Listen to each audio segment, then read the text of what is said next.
बिहारचे मुख्यमंत्री नितीश कुमार यांनी आपल्या आमदारकीचा राजीनामा दिलाय। त्यामुळे आता नितीश कुमार यांना मुख्यमंत्री पदाचा सुद्धा राजीनामा द्यावा लागणार आहे।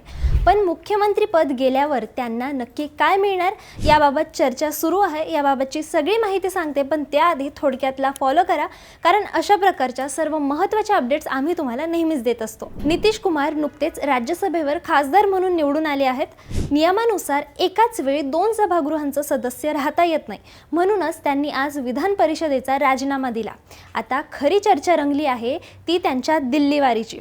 मिळालेल्या माहितीनुसार केंद्रातील मोदी सरकारच्या मंत्रिमंडळ विस्तारात नितीश कुमार यांना केंद्रात एक महत्त्वाचं मंत्रिपद दिलं जाण्याची दाट शक्यता आहे। आज सकाळपासूनच नितीश कुमार यांच्या निवासस्थानी लल्लन सिंग, संजय झा, विजय चौधरी यांच्यासारख्या दिग्गज नेत्यांची खलबत सुरू होती। या प्रदीर्घ चर्चेनंतरच राजीनाम्याचा निर्णय घेण्यात आला।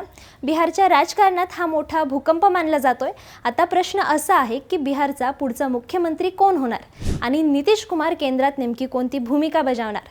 या मोठ्या बदलाबाबत तुम्हाला काय वाटतं आम्हाला कमेंटमध्ये नक्की सांगा आणि अशाच घडामोडींसाठी थोडक्यातला फॉलो करा। बातमी म्हणजे थोडक्यात।